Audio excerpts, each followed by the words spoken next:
Thank you. So good afternoon, everyone. So first I want to start off with a question. You could raise your hand to respond back in primary school. So how many of you were between the ages of 18 and 25 at some point in time in life? So I would ask if you, for the number of you all that's still in this range, but I have a feeling that everybody's hands will still stay up, so we move on. So I want you all to put yourselves back in the shoes of your 18 to 25-year-old self. Do you feel as though you could have freely stated your view on something that you saw going around? Did you have someone older than you who you could have shared ideas with? Someone who would listen to your suggestions without calling it back chat? So did you ever feel as though you had the answer to a problem but that there was no one there who would listen to you? And in the 1 or 2 years that you all have been out of this age bracket, do you think things have changed? So as hopeful young adults, we all feel as though we have the world to offer. And we do. This does not change throughout the generations, and it does not change with advancements in technology either. Between 18 and 25, we have that beautiful ability to see the world with the enthusiasm and freshness of a child and the budding maturity and experience of an adult. We have a fresh perspective on the problems of society, and we're able to think about solutions that aren't tainted by previous ideas or failures. We are hungry to make a difference, to change the world, and any of you with children can testify to the fact that in this age bracket, we are rarely ever satisfied. So as 18 to 25-year-olds, most of us are fresh out of high school, fresh out of university, still in a classroom or learning a technical skill. So we therefore still have the student mentality, that ability to learn, to ask questions about things that we are taught. And the further we get from our time in school, the harder it is to remember that important fact that we are forever students. So hopefully by now we've all realized that the world is always changing, right? Yes. And that society is changing and that technology advances every single day. So if we forget that fact that we are forever students, we then close our minds off to the possibility of being taught. And we get set in our ways, we refuse to learn anything new. We get lost in this dynamic world that we live in and we fall behind. Over time, we may get complacent, we may settle, we may lose our energy, our creativity, and our hope. We get accustomed to the same routes and lose our ability to see other pathways that may be more efficient ways to get to the same goal. That is why the community needs to take advantage of its youth and should capitalize on the new perspective and the energy contained in these young adults. So let's do a quick recap on what the youth have to offer before we continue. Fresh perspective, hungry to make a difference, rarely satisfied, ability to learn and ask questions.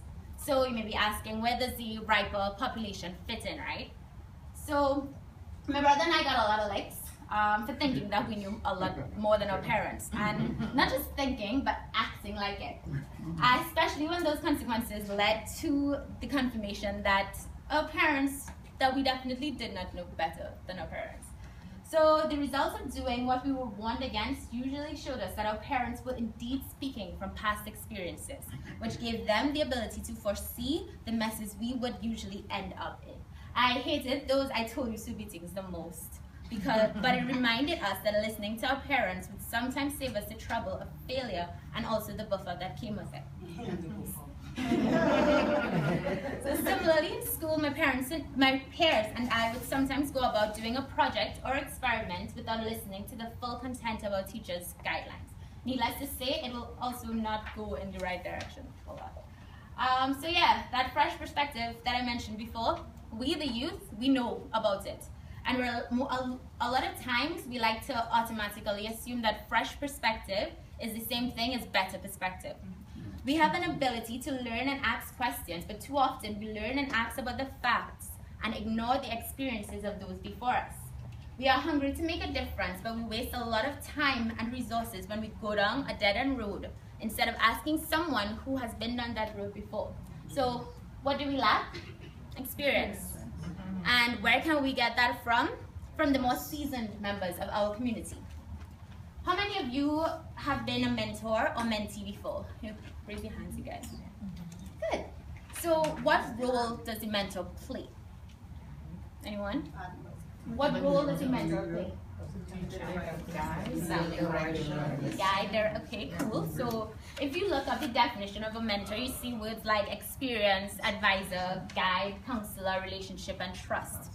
Mentoring.org states that the goal of mentoring is to help young people achieve their potential and discover their strengths. This organization goes on to say that the main purpose of a mentor is to help a young person to define individual goals and to find ways to achieve them, and also to encourage the development of a flexible relationship that responds to both the mentor's and the young person's need. So let's break this down. A mentor is not a teacher or a parent. A mentor is not someone who trains someone else to be just like them. Mentors give those vibrant, enthusiastic, idea-filled young adults guidance. They pass on experiences, help mentees to build up their individual identities, to find their passions, to set and achieve their goals. So mentoring relationships ideally should provide perfect, mutually beneficial platforms for the older and younger generations to merge their strengths, reduce their weaknesses, and overcome obstacles. In this past semester at Georgia Tech, I have been fortunate enough to be both mentor and mentee. I believe that the most important benefit that I gained through these experiences is the awareness that I learned the same amount from both opportunities. I mentored high school and middle school students from inner city underserved schools in Atlanta with a non-profit organization called Thrive Youth Development Incorporated. And as a 22-year-old student at Georgia Tech, I didn't really expect to learn much from these 12 to 18-year-old kids, but I was wrong. I was very wrong. These students helped me to see a part of American culture that I had not yet witnessed. They also helped me to understand hope, the importance of innocence, fear, and self-preservation. They were intelligent beyond measure and were aware of a lot more than I expected their inexperienced eyes to be open to. My own mentor is a spectacular professional who works at Georgia Power. She has greatly influenced me in the short time that we have had a relationship. Career options, personal growth and development, and numerous other topics have been the center of our discussions. I have learned a lot from her, and she has often stated that she has learned a lot from me as well. It has been just 5 months, and I can already see how I am on a better path just because she was able to provide her insights and guidance. So I have another one of those questions for you. How many of you follow news from home in Trinidad and Tobago? It's depressing, isn't it? Gang violence is at an all-time high. Could it be because we stopped listening to the youth a long time ago? Could it be because we stopped encouraging them to unlock their potential? Could it be that we stopped acknowledging how important they are for the development, growth, and sustainability of our country? Our politicians seem to be fighting for power instead of to benefit the future of our country. They want to give students laptops and access to all the material things, but are they listening to what they actually need? Are they noticing the failing education system, the failing family system, the decreasing job markets for graduated students? Here in Georgia's universities, there are Caribbean students galore. Caribbean born and first and second generation Caribbean Americans. Most of these students want to find ways to give back to the Caribbean community, but we don't know how. We don't have Caribbean American mentors to help us through the American experience. We don't have professionals to help us find ways to navigate the US job market. Caribbean-born students who have to go back home at disadvantage because unlike those who studied in home universities, we don't have the opportunity to build a professional network with people who understand our culture. So, do you remember how it felt to be between the ages of 18 to 25? Do you remember when you were there? Do you remember? Sure, wasn't that long ago? 2-3 years maybe? Do you remember the great ideas that you had? And do you remember the change that you wanted to make in the world?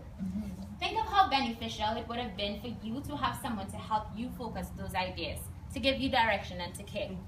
Now think about the young adults, the students here in Georgia whose lives that you have the ability to positively impact. You could still make that change that you dreamed of seeing by helping our future leaders. Your guidance alone could be the difference needed to make a better America, a better Caribbean, a better Trinidad and Tobago, and a better home. So if y'all think that y'all might be able to help mentor students, Caribbean students here in Georgia, could pass along your information to me. And not only at Georgia Tech, I also have a network with students from other schools, including Georgia State. So yeah, but we definitely need the Atlanta community to come out and show their support and help us, because we right now are relying on the mentorship of African American people in the workforce, which is all good. But there's still things that they aren't able to help us with because the culture barriers. So yes, thank you.